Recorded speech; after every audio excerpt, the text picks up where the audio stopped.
다시 말씀드리지만 방광 종양이 전부 다 방광암은 아니다. 이거를 꼭 알으셔야 될 것 같고요.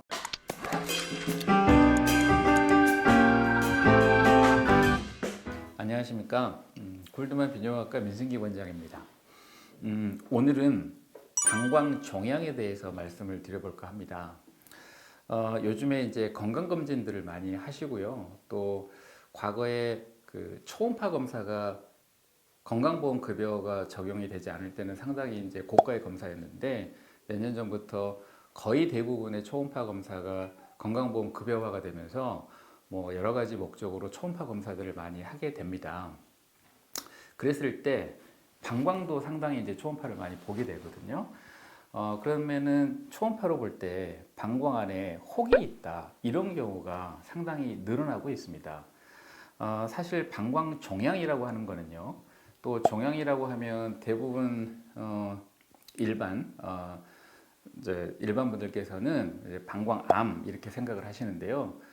모든 종양은 다 암은 아닙니다. 종양 중에는 양성 종양도 있고 악성 종양이 암이 되는 거죠. 그렇듯이 방광 종양도 굉장히 많은 편인데 방광 종양도 암이 있기도 하지만 암이 아닌 양성 종양도 상당히 많다는 겁니다. 원래 이제 그 과거에 우리가 방광암을 진단을 하게 되는 경우에는 유관적인 혈뇨, 어느 날 갑자기 소변을 봤는데 완전히 소변에 빨갛게 피가 나온다.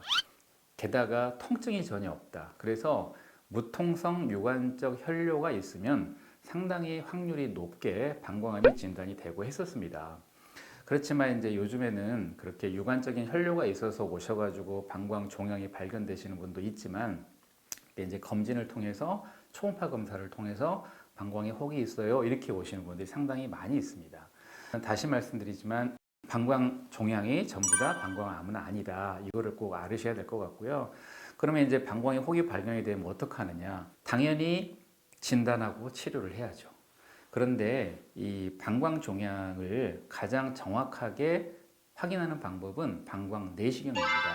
방광 내시경을 실제 들어가서 보면 방광 안에 있는 혹 모양, 크기 이런 걸 정확하게 알 수가 있거든요. 우리가 일반적으로 우리나라에 위암이 굉장히 많아서 과거부터 이제 위내시경을 많이 하시잖아요. 위내시경으로 해보면 정확하게 조기 진단, 위암을 조기 진단하는 게 가능한 거죠. 그래서 사실 이제 방광 종양이 의심이 되면 방광 내시경을 해서 그 종양을 직접 눈으로 보고 크기나 모양, 형태를 보고 이게 암일 가능성이 있다 아니면은 양성 종양일 가능성이 있다 이렇게 구분을 하는 게 필요합니다. 만약에 눈으로 보고 애매하면 우리가 위 내시경이나 대장 내시경 할 때도 바로 조직 검사하는 것처럼 방광 내시경을 하면서도 바로 조직 검사를 할 수가 있습니다. 그래서 이게 이제 암이냐 아니냐 뭐 이렇게 구분을 할 수도 있거든요. 그런데 이제 우리가 방광 내시경이라고 하는 거는 여성분들은 거의 불편감이 없으세요 하실 때. 근데 이제 남자분들은 요도가 길고 굴곡이 있기 때문에 조금 불편하실 수가 있거든요. 그래서 저는 개인적으로 초음파에서 확실하게 종양 의심되는 게 발견이 됐다. 남자분인 경우에는 사전에 내시경 검사를 안 하고 넘어가는 경우도 많습니다. 그런 경우는 바로 다음 단계로 넘어가게 되는데 다음 단계는 뭐냐? 그거를 제거를 해서 조직 검사를 바로 하는 거죠. 그게 이제 흔히 말하는 경요도 방광 종양 절제술이라고 하는 건데요.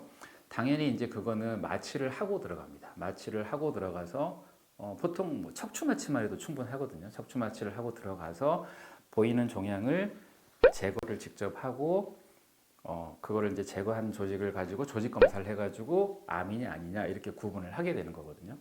만약에 그런 과정을 통해서 조직 검사 결과가 이거는 암이 아니다, 양성 종양이다.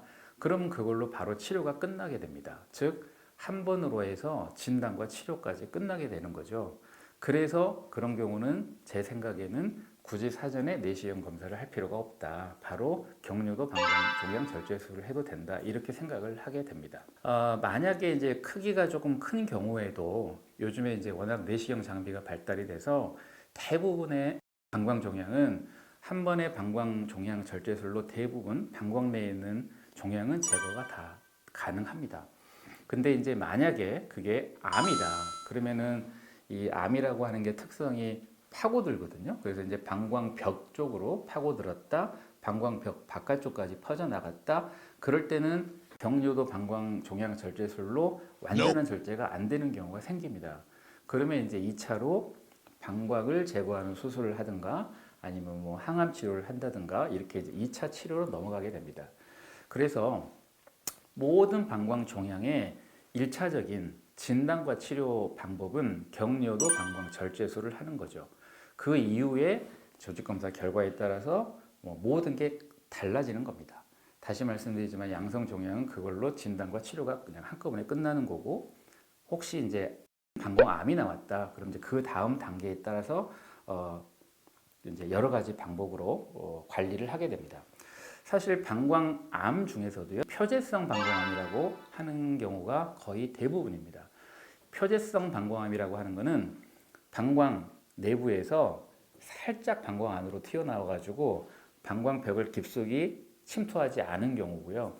이런 경우는 암이라 하더라도 경료도 방광 종양 절제술로 대부분의 암이 제거가 되고 치료가 끝나게 됩니다.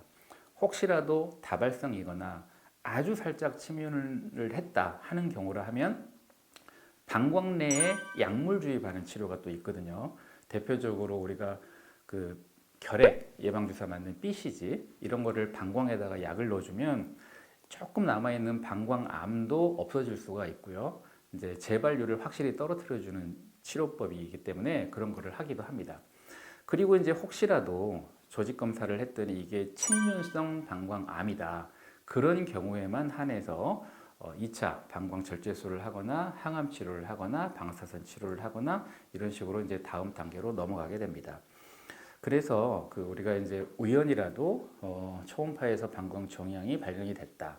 아니면 어느 날 갑자기 무통성 유관 혈류가 생겨서 방광 종양이 의심이 된다라고 진단을 받으시더라도 무조건 겁부터 내진 마시고 1차적인 진단과 치료법인 경료도 방광 절제술을 받으시고 그 이후에 그 결과에 따라서 다음 과정을 하시면 됩니다. 침윤성 방광암이 특성이 상당히 재발률이 높긴 합니다. 그래서 이제 침윤성 방광암은 재발 또는 이제 침투력이 좋아서 강해서 방광 바깥으로 퍼지면서 진행할 확률이 높아지기 때문에 그런 경우는 굉장히 꼼꼼하게 그 술후 사후 관리를 해가지고 재발 여부를 꼼꼼하게 본다든가 이렇게 이제 관리를 하게 됩니다. 그래서 다시 말씀드리지만 혹시라도 방광 종양에 의심이 된다 무조건 겁부터 내지 마시고 그 정도에 따라서 진행을 하시면 되겠습니다. 감사합니다.